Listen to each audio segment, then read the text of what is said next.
Welcome to the Knit Between the Lines Knitting Podcast.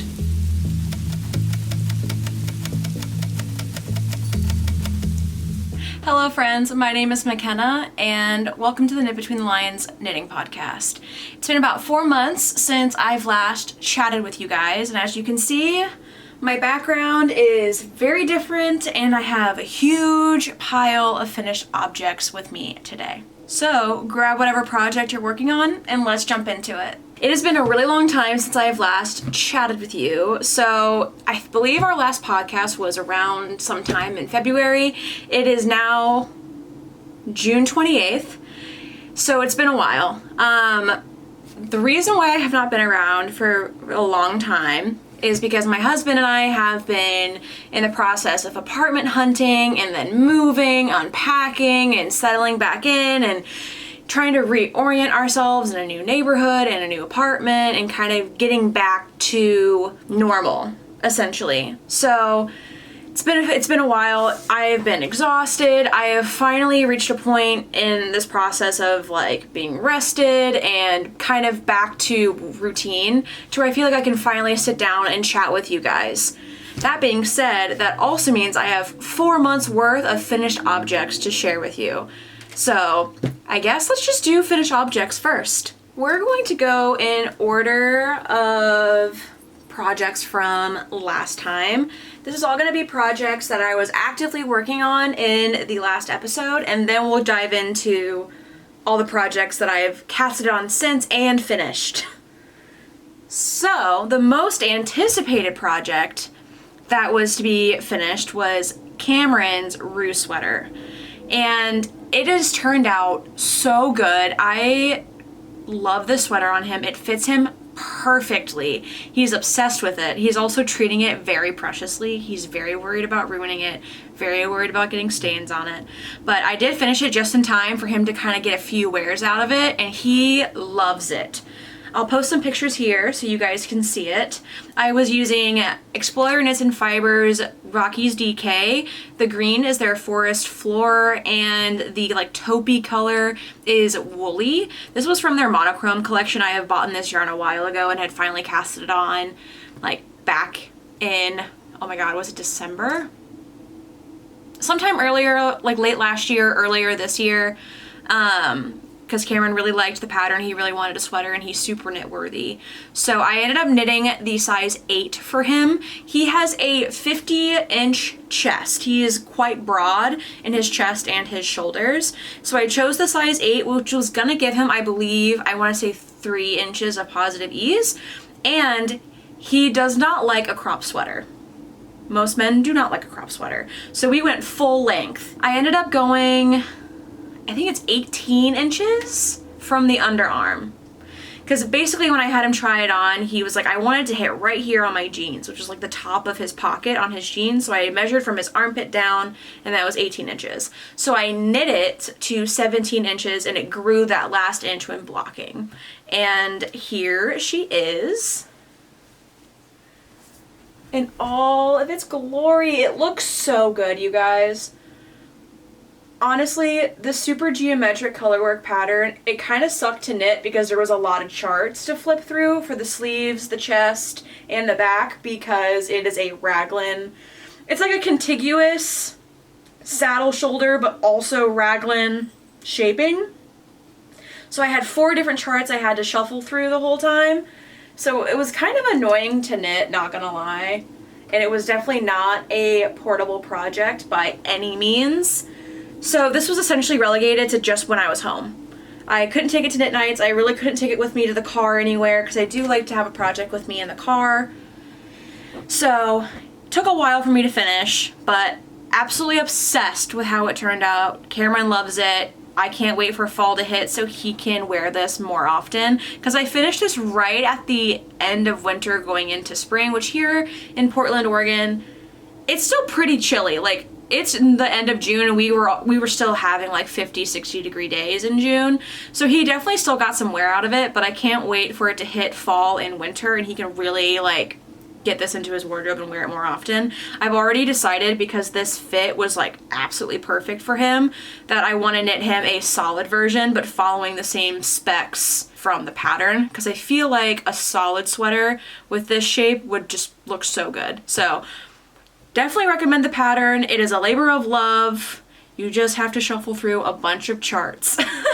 But the end product is 100% worth it. My next finished object is my Felix pullover by Amy Christoffers. I love this sweater, and I cannot tell you how much I have worn this since I cast it off.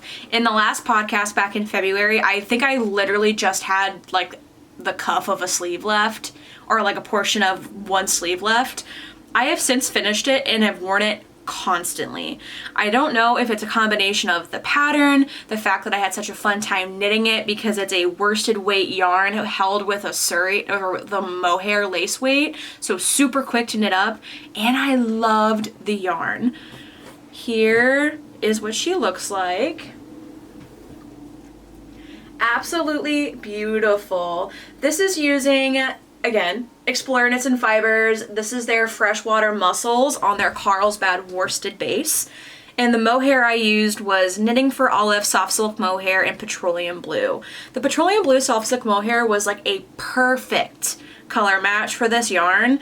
It turned out so great. I love, the eyelets are a little hard to see because it's a dark yarn, but when I wear like a white t-shirt underneath of this, you can really see those beautiful eyelet increases for the raglan. I love this sweater. I already have yarn to make a new one because at the time I was knitting this, Explorer Knits was doing their Iceland re-dye, and they had a colorway that I was obsessed with, and it's Stroker's Geyser. And they were doing a whole bunch of Doppio kits and stuff, and someone brought up the pairing of Vattenjokel and Stroker Geyser Surrey for a Doppio, but I was like, that would be beautiful in a Felix. So of course I bought Vattenjokel, which is like this really pretty, like dusty green, and then Stroker's Geyser is a variegated Surrey that has like purples and taupes and creams and browns. It's so good. I will probably be casting that on relatively soon. I have a bunch of sweater quantities in my Nuke yarn cabinet that I need to get through. So absolutely love the Felix pullover. 100% will be making another one, just a matter of when. Yarn is already purchased. Highly recommend. The only thing is that I might try to tighten up the neckline just a smidge. It's not too wide, but I do like my sweaters to be a little bit more high and tight, kind of like this t-shirt. So I think next time I'm going to cast on a couple less stitches around the neckline and then just do an increased round to get me to the stitch count I need to be at. But super love it. Can't wait to make another one. Highly recommend. That was all of the finished objects that I was actively working on in the last episode back in February. So now all of these finished objects are ones that I have casted on and since finished. So let's do the first one. This one is a really cute vest. This is actually a test knit. It's called the Softly Vest by Stephanie at S Knits. I don't know when this pattern is slated to come out, but I am allowed to show you guys and talk to you guys about my garment specifically. I believe she was wanting it to come out at the end of May. It has since not been released yet, so I don't know if she's holding off until a later date due to like going through the pattern and editing, or if it just doesn't fit the season. But here she is. It is a really cute, I chose to do a more oversized version, and it's a vest. It's open on the sides, and then you attach the sides with these cute little buttons. So the armholes are super deep, and then you attach the sides with these two little buttons, and then I left the bottom of mine open. Very cute fit. Absolutely love this sweater or vest. I'm going to wear this so much in the fall and in the spring. It's a really great transitional piece because it is a vest. It is on the heavier side because she did slate it for DK and a Surrey, or 2 fingering weights and a Surrey. I chose to stash dye for this project, so the yarn that I used, let me get a little close up so you can see it. The yarn that I used was Swinky DK from Magpie Fibers in Follow You Into the Dark, and the mohair I used was Knitting for Olive soft silk mohair in dark blue.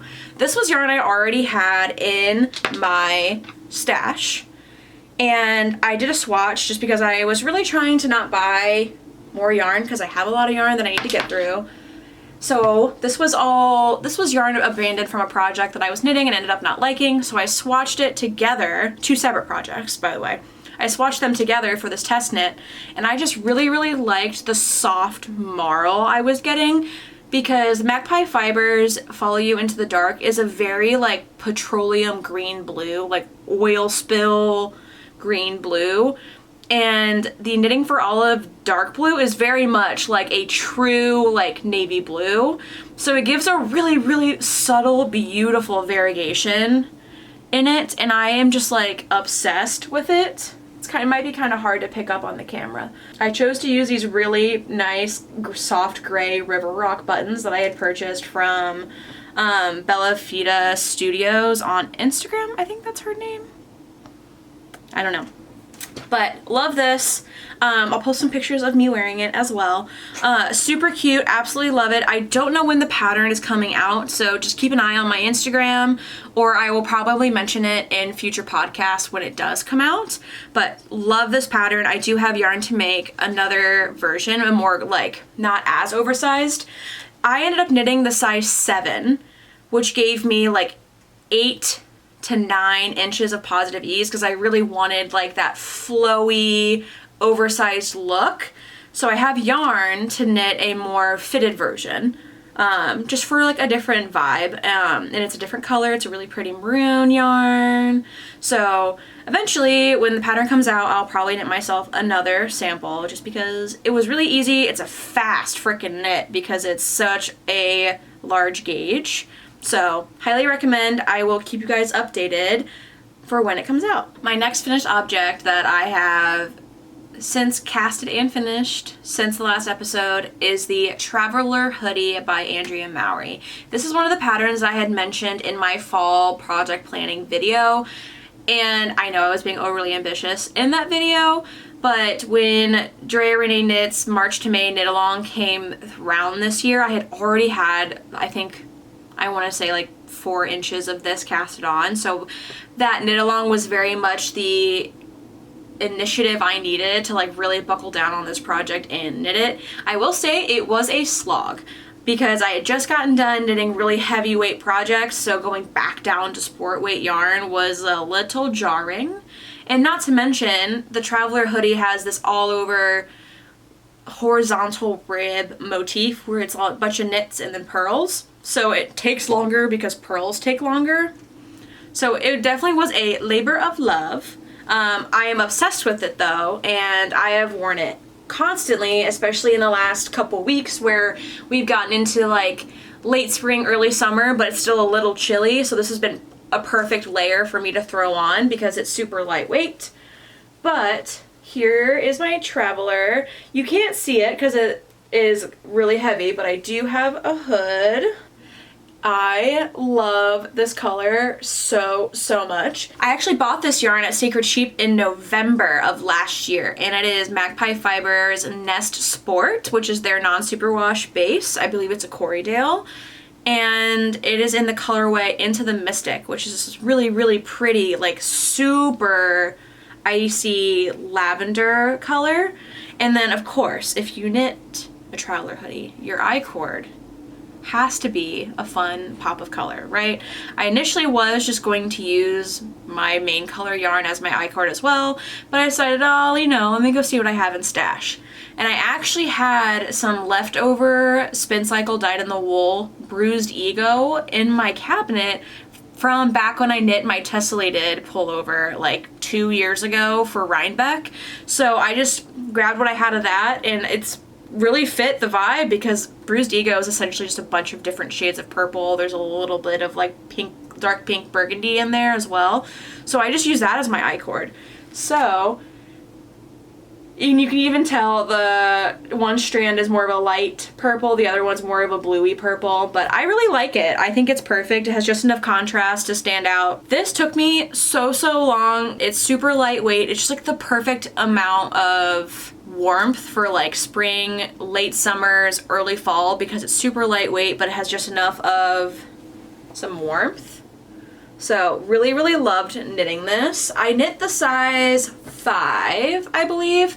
My gauge was a little off, but I hit a point where if I kept going down in needle size, I was gonna be super uncomfortable knitting it, and my gauge wasn't changing that much the more I went down. So I ended up just doing a little bit of math to kind of determine, okay, is it worth knitting a different size? Like, do I drop down a size, or do I just stay with where I'm at? And I think I have these in my notes on Ravelry. If you ever want to look at my projects on Ravelry, it's under McKenna Joy, not Knit Between the Lines. I had the Ravelry account way before I started this podcast, so it's under like my name. But I think I did the math, and I ended up deciding just to stick with the size 5 because I was going to get a little bit more positive ease, but not much. I preferred a more oversized fit, so I just went ahead and stuck with the size 5.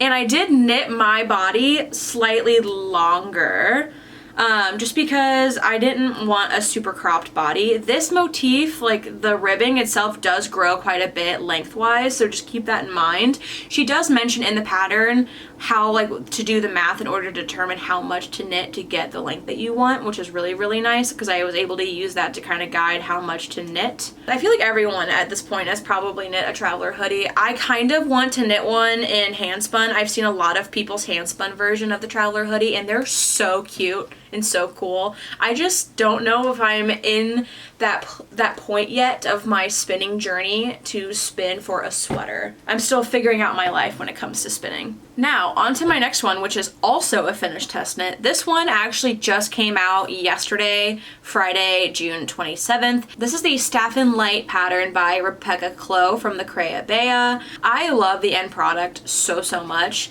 I chose to knit mine. Ooh, it's a little blown out. I chose to knit mine out of Sandnes Garn Lena in their light yellow colorway.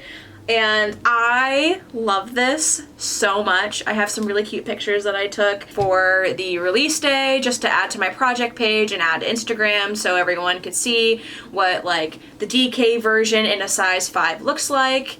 I love how this turned out. Oh, it's blowing out. The camera is not really picking up the yellow very much, at least from what I can see in the viewfinder, but it has this really pretty all over texture. So it has this 2x2 rib, these really cool faux baubles. I think she said it's called an Estonian button, and then there's a diamond brocade, and you just kind of alter between those different motifs all the way down. And then I chose to do the short sleeve version. In the pattern, you have options for a fingering weight, a DK weight, long sleeve, short sleeve. There's also a vest option in DK weight and fingering weight. So I was picked to do a DK weight version, and I chose to do short sleeves, and I wanted to do it in a summer fiber. And I've actually never used Sandnes Garn before, and I've never used their Lena. So I was really excited to get my hands on a new to me fiber and a new to me yarn. And I really, really liked the way it turned out. I will say, I don't know if I loved the knitting experience of the yarn. Let's see, the fiber content of this, 53% cotton, 33% viscose, 14% linen. So super great summer fiber, but the yarn itself is so like loosely plied. I don't know if you can see it really. That when I was knitting with it, I would constantly split the yarn like the whole time, and I was getting super annoyed the whole time. So I don't know, maybe that'll change after I'm a little more removed from this project, that I might use this again, because it's really great. I don't feel like there's a lot of summer DK weight options. A lot of them are fingering weight, so it is nice to know that this is an option. Drops has also a very similar yarn. Drops Bell is essentially the exact same thing as this, and it's cheaper. So if I do ever get a yarn similar to this, I'll probably just go with Drops Bell, or it'll just depend on what colors are offered at which brand. But absolutely love this. It has a cropped fit. I believe I want to say I knit 9 inches, a little over 9 inches. Then I did 1.5 inches of ribbing, and then it grew a little while blocking. It hits me like right just below the waistband of my jeans, and I wear high-waisted jeans, so it's a perfect fit for me. I have a longer torso, so I tend to lean more towards higher-waisted jeans and a slightly cropped shirt just so it hits me at the smallest of my waist. But really, really loved this. I believe she's offering a 10% discount using the Staffin Lite 10 code.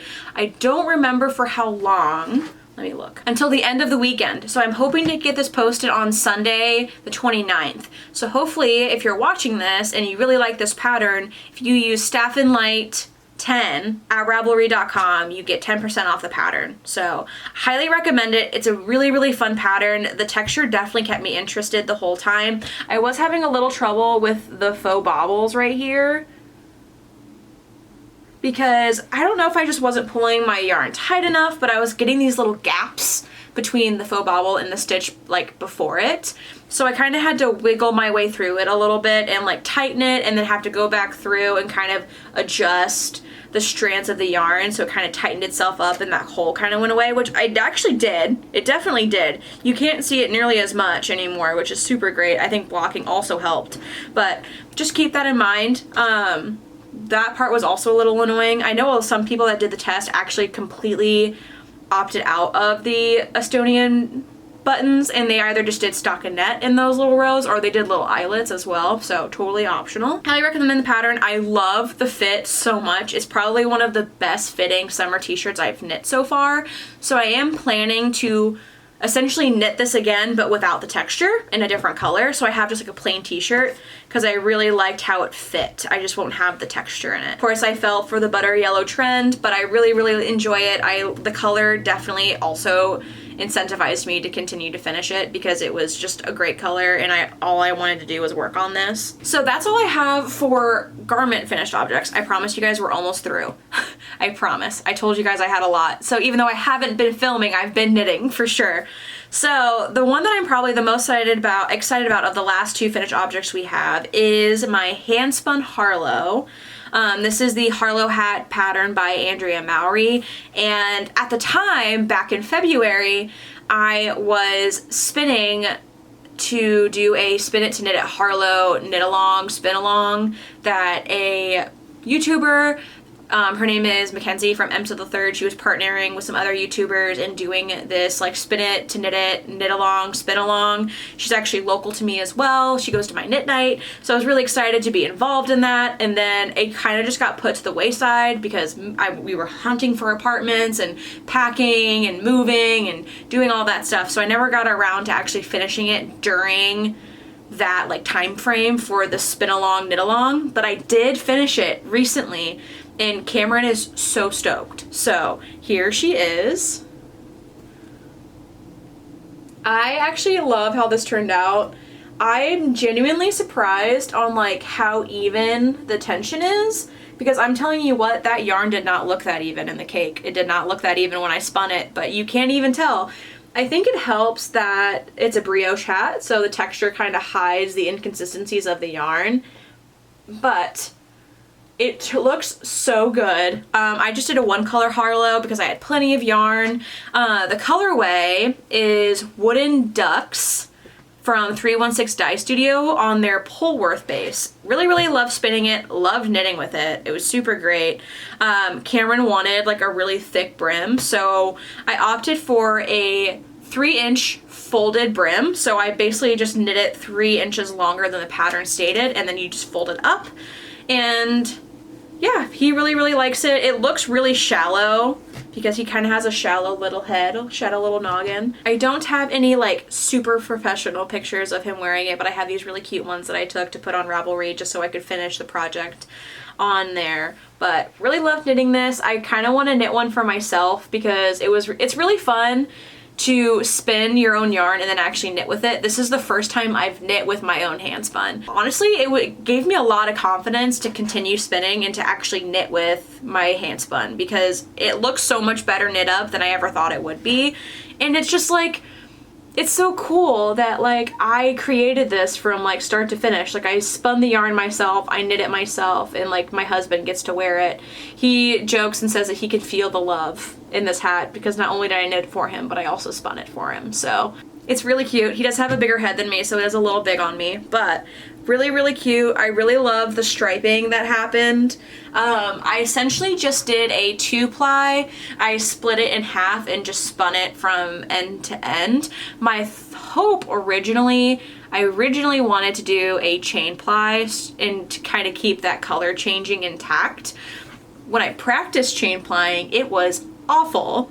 So I decided just to spin it, split it in two, spin it all the way the same direction, all the way through, and then ply them together, and hoping that the colors would mostly kind of line up with each other. And they did to a degree. You can kind of see there's more of a marl here because the gray from one ply met up with the color of the other ply.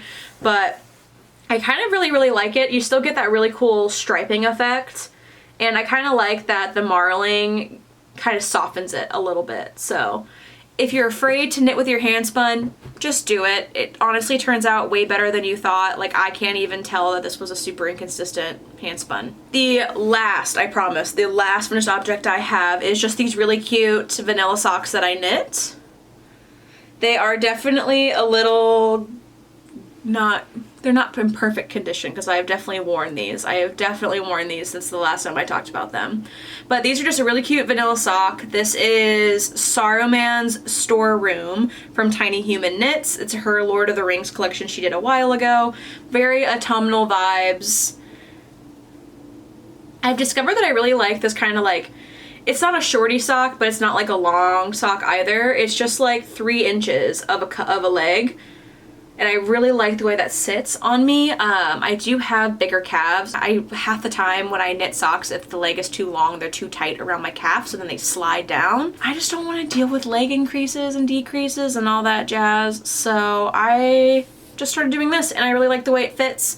I used a US 1. No, sorry, not a US 1. I used a US 0 because I figured out that even though using a US 1 my gauge isn't bad, it is definitely better with a US 0. It's a little bit tighter and they just fit a little bit better as well. And I think I cast it on 60 stitches. 64 stitches is just a smidge too loose for me. So 60 stitches is like the perfect amount where it really hugs my foot and it doesn't slip around as much. So really, really loved this yarn. I love how autumnal it is. It's gonna look super cute, like popping out of my boots and stuff in the fall time. Oh, I'm sorry. This is 56 stitches, not 60 stitches. I just checked my notes. So I actually went down to the smallest adult size, 56 stitches, and that's why it fits so nice. It's because it's a small. Because I have little baby feet. So sorry about that. Tiny Human Knits is also, she creates really beautiful self-striping yarn. I just bought her Scrappy Quilt sock set and it is so freaking cute. I'm in the mode of clearing off my needles right now, so once I finish a couple more projects, I think I'm gonna cast on that pair of socks and probably a new sweater. I guess I lied. I do have one more finished object, but it's not a knitted finished object. It's actually a sewn finished object. So I just finished, I didn't just finish this, I finished this a couple weeks ago, but this is the Jill wrap skirt by Jessalicious Patterns, and I really like how this turned out. I was so proud of myself that I basically sewed something that looks like I bought it. I will say there is a part where I had to use some scrappy fabric. I think it's on the other side. But oh, it's right here. There was a point where my fabric cutting got a little not accurate. I had to like sew pieces together to have enough fabric for the lining. So that's what this is on the inside, but you can't see it on the outside. This is a super beginner friendly pattern. I've never sewn a garment before in my life. Literally the only thing I have sewn was that tote bag from like several episodes ago that I followed Sydney Graham's video tutorial on. That's the only thing I've ever sewn. I've not sewn anything else. And Jess was super great. She has videos to walk you through the whole process. She has super great instructions. It's really awesome because she shows you how to sew darts, which was surprisingly super easy, but made me feel like I was like super great at sewing. This is a really easy, super beginner friendly pattern. There's 2 different lengths. There's a maxi length and there's a mini length. The maxi length was a little too long for me. I'm pretty short. I'm only 5'4", and I have a long torso, so even though I try to tie things at the smallest of my waist, my legs are super short. So I'm short and my legs are short, so most of the time I have to like shorten things in order for them to fit well. And the mini was too short for me. I have thighs and I've got a booty, so when I wear dresses and skirts, they tend to rise up slightly. So I decided, not only was this my first sewn garment, I also modified a pattern for the first time ever, which, I mean, super easy. She even walks you through the process on how to adjust the length for where you want it. I sewed mine so where it hits about mid-calf, very like just past my knee, and I really like it. I haven't had a chance to wear it yet because I just need to find like a really cute shirt. I think like a super cute just like white t-shirt with this and some sandals or some with white tennis shoes would be super cute, especially for summer and spring. The fabric I used, I purchased from Blackbird Fabrics. I actually have the little card here. So this is their striped plaid hand woven cotton in brick and white. It's 100% cotton. It's not like super heavy. The weight, it looks like, I don't think it says the weight of the fabric, but Blackbird Fabrics is really great because they often have a video of them kind of like floofing the fabric a little bit so you can get an idea of what the drape looks like and what the opacity is and all of that really nice information. And Jess in her pattern does suggest to use a heavier weight fabric, so a more stiff fabric, just because this is a pattern geared for beginners, and not stiff fabric, but heavier weight fabric that's not super light and flowy is a lot easier to work with, especially for beginners. So I chose just a cotton. I really liked this like gingham, brick red and white fabric, and I cannot wait to wear the absolute crap out of this. I'm telling you, it's not perfect. My seam's not straight. Some of my fabric puckers a little bit because my sewing machine was being weird. Like, for example, like right here, not all my fabric was really even, so I kind of had to like force it to its shape a little bit, because even though I'm in a new place and I now officially have my own little crafting desk, it is still too small to be cutting out fabric pieces for sewing, so I kind of had to like try my best, which essentially ended up causing some of my fabric pieces to not exactly match in size and the edges being a little rough.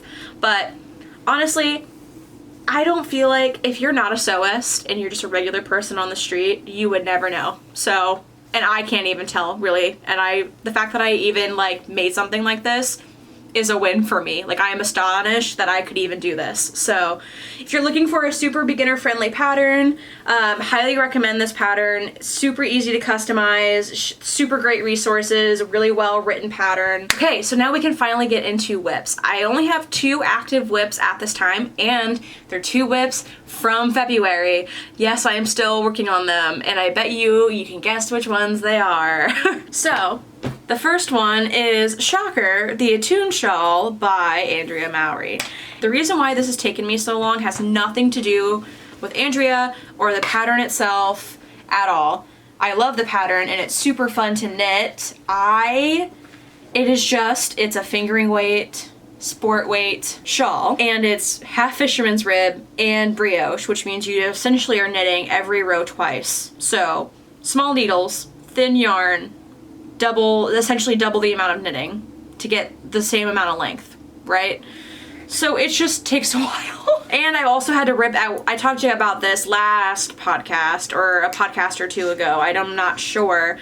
I actually ended up ripping it out because the colors I chose in my spin cycle, they have quite a bit of contrast in them. I'm realizing now, after I've looked back at other people's projects and Andrea's samples, that the spin cycle she had chosen for her non-handspun sample were skeins that had relatively the same colors in them.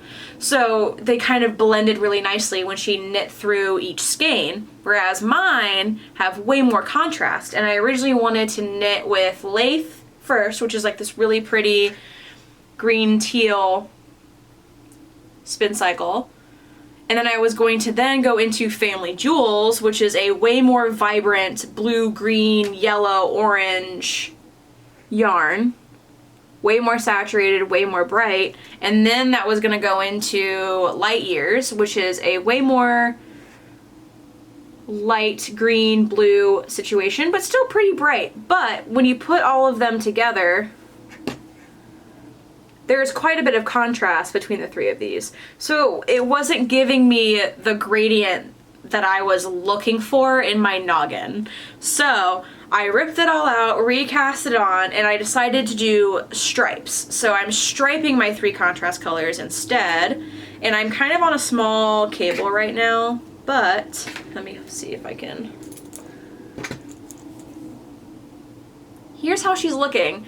I honestly like really kind of like the stripes. I was kind of hesitant for a second because I pulled this back out recently after finishing a bunch of the stuff that I just showed you, and I had gotten into my head, I really just need to finish the projects that I have on my needles right now, and I got a little like, do I like this? The stripes? Do I like this? And I think the more I look at it, the more I really do like it. I think it's a very interesting take on the Attune shawl because I feel like most of the ones I've seen are not like this definitive color blocking stripe, but I really like it. I can't wait to finish it. I kind of want to do a handspun version of the Attune shawl, but like right now I'm just really feeling how long this is taking me to knit because of all the things I mentioned prior. So if I do a handspun Attune shawl, it's probably not going to be for a while, but I am really enjoying it. I just finished all of the ribbing repeat. So this pattern is set to where you can knit it as big as you want. You can knit as many ribbing repeats as you want and as many garter repeats as you want. She gives you suggestions based off of what she did for her 2 samples. So I'm following what she did for her second sample, which is also the sample she used like store-bought yarn instead of handspun. So I just did 20 repeats of the ribbing pattern, and I'm about to start the garter section. So I might need to take another break from this pattern, but I'm like so close. The garter part is like the last part. So I'm like over 50% of the way there. I just need to like find the motivation and continue. I'm telling myself to not cast on any new things until this is finished. My main color is Malabrigo Sock in Jasmine. So it's a really pretty soft green. Here, let me show you. So very much color scheme is greens and blues with pops of like yellows and oranges. So I really like it. I can't wait to see what it looks like as a whole, and especially from a distance, and rather because I'm sitting here with it like right against my face. So it'll be really nice to see it from like a distance and see how it all kind of comes together. My next work in progress that I've actively been working on since the last time I talked to you guys is my Cozy Comfort Throw by Molly from A Homespun House. It's been a while, so I'll freshen you guys up on what yarn I'm using. So I'm using the 2023 An Irish Christmas Advent from Irish Artisan Yarns, and it's a really beautiful fade advent inspired by the Irish coastline. And usually when you see a Cozy Comfort Throw, it is very distinct, contrasting stripes, right? This is really cool that it's actually a fade. I'm holding the Advent yarn with just bare yarn from Knit Picks. It's their Stroll base. And I really love how this fade is coming out. You can see that we started at like a blue teal situation and then faded into a green, into a purple, and now we're kind of going into like this purpley green like iridescent situation right now. It is so squishy and so soft. This project, I will say, has been a lifesaver while working on my Attune shawl and when I was working on the Traveler and the Staffin, because all of those knits are so textured. This was super great when I just needed to like unplug my brain and just like knit. So like when we're watching a movie or TV or anything, or I just need a break from all the textured knits that I was doing, I started pulling this back out and I've been knitting on it over time. I really like it. So I am not doing the definitive 7 rows that are, or 7 garter ridges that are mentioned in the pattern, which is like 14 rows. I've opted to connect everything via magic knot and knit to the end of the mini skein. But because I'm doing that, when you do that in the pattern, she mentions that you could get to 8 complete garter ridges, so like just under 16 rows. So in my head, I was like, okay, so that's like 2 more rows of stitches, and I think you cast on like 200 something stitches. So I opted to cast on more stitches I don't remember how much I cast it on, to be completely honest, and I'm not about to sit here and count like however many hundred stitches. But I'm getting like 7 garter ridges. So I'm hitting the original amount of like the amount of ridges as is the pattern, so my blanket is just going to be a little wider. It's a pretty small throw, like it pretty much is just a lap blanket. It's not a massive blanket at all, so I think mine will probably end up coming out a little more square than rectangle, which is totally fine.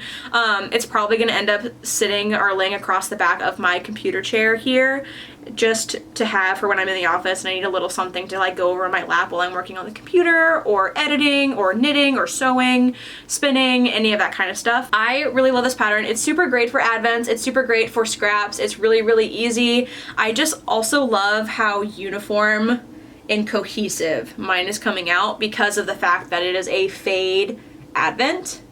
I will definitely re-knit this pattern in the future for future advents, especially if I get one that's a little more stripy. It's very much been a comfort knit for me lately. This will probably take me quite a long time to finish. I'm on color 8, 5, 6, 7. Yeah, I'm on color 8 right now, and it's a 24 color advent.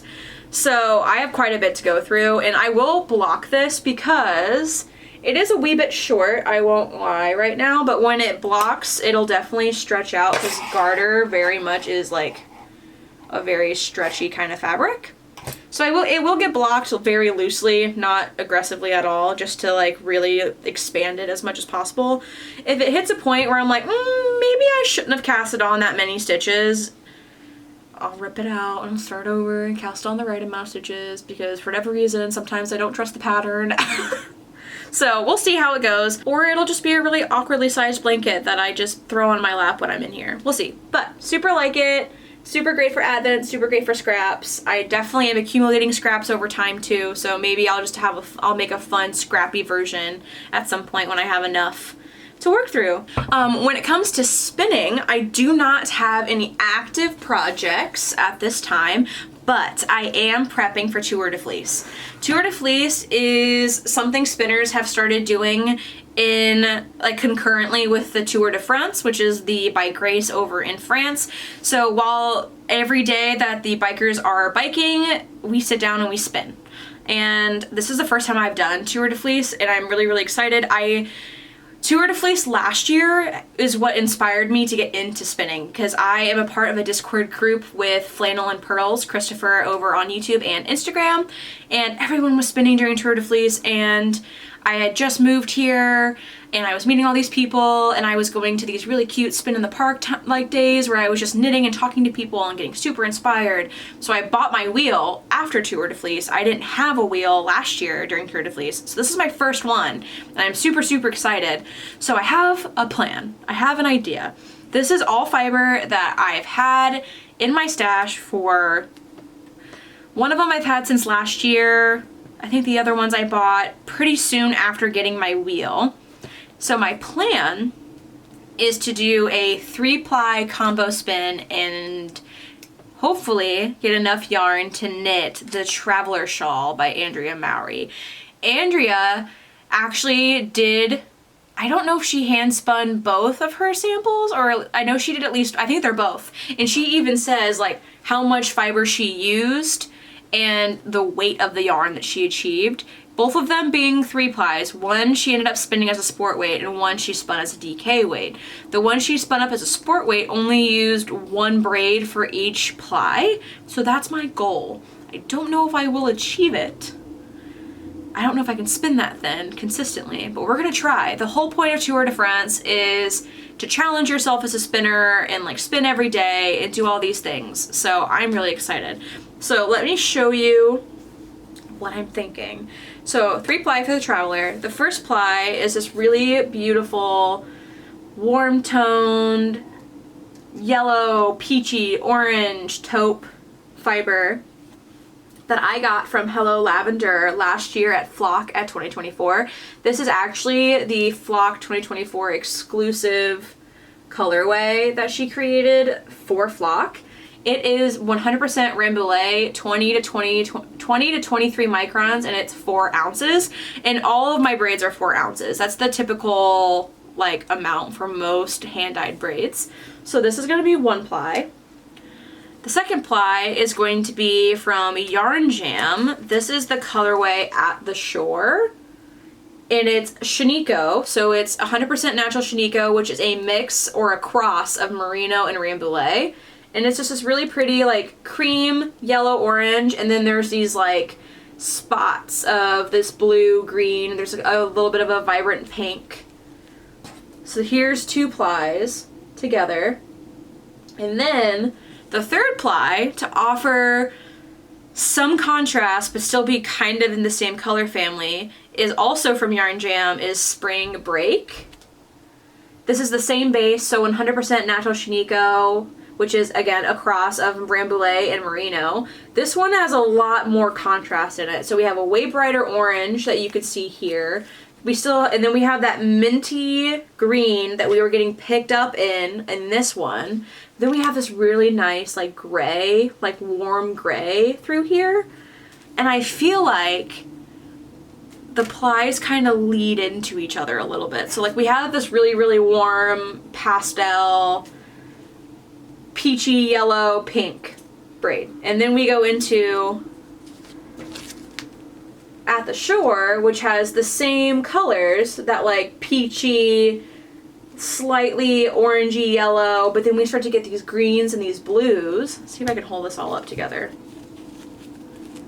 And then it transitions into this, which still has the oranges in there, but then we get more of that minty tealy blue, and then we have this addition of this like warm gray, brown thing.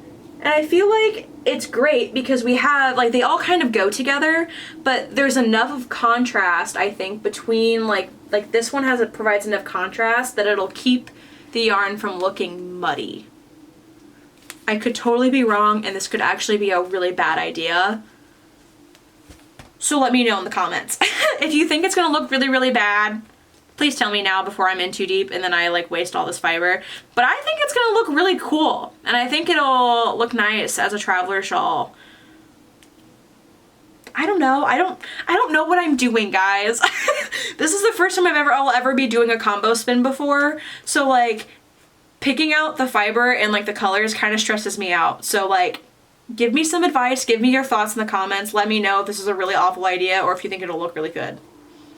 But that's my plans. So we're actually doing another Spin in the Park meetup for the first one of the year, July 6th, which is the Sunday after Tour de France and Tour de Fleece starts. So I will be bringing my wheel in one of these and spinning in the park with a bunch of local crafters, which will be super, super fun. But super, super excited to actually be able to participate this year. So I don't have any active spinning whips. I also don't have any active sewing whips either. So we'll just jump right into some life stuff. Obviously, I moved. It was a very stressful experience. We started looking really, really early for apartments. We loved our apartment that we were originally in. It was just a little expensive. After we had been there for a year, we were just not, our money wasn't going as far. And we were kind of getting in a rough spot, a little stressed out. So we started hunting for an apartment that was cheaper, but still kind of had everything that we wanted. We ended up finding this place and we absolutely love it. It's definitely older and it's a little farther out from like downtown Portland proper, but we're actually okay with it. It's kind of tucked away and it's a really cute, like super small apartment complex. It's essentially just like 8 buildings, and each building has 6 units in it, and we're on the 3rd floor, which is the top floor, and we have really nice vaulted ceilings. Even though on paper this unit has less square footage than our last apartment, it feels larger.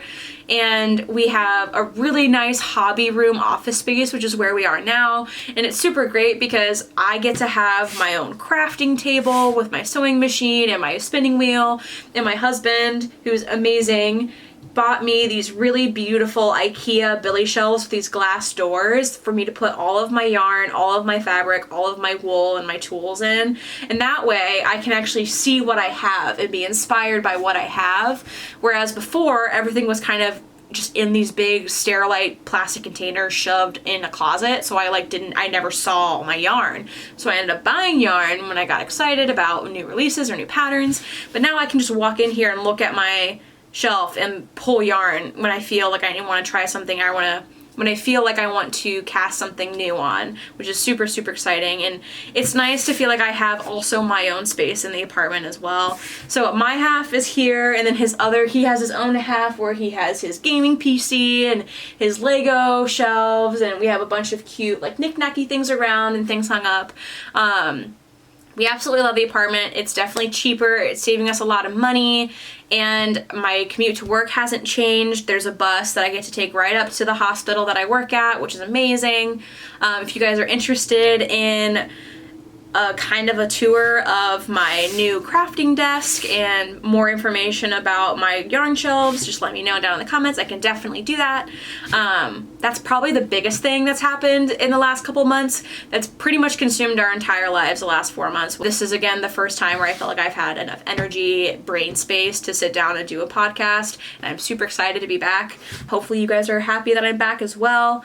But yeah, that's probably like the biggest life thing that's happened. When it comes to what I'm reading currently, I have finished the complete From Blood and Ash series, which as of right now is 5 books, with the 6th book coming out in September and the 7th book coming out in June of next year or spring of next year. Originally it was only supposed to be 1 more book, but the author Jennifer L. Armentrout ended up deciding to split the last book into 2. It's fine. It was supposed to come out this month and I was really, really excited about it, but it's fine. I get it, whatever.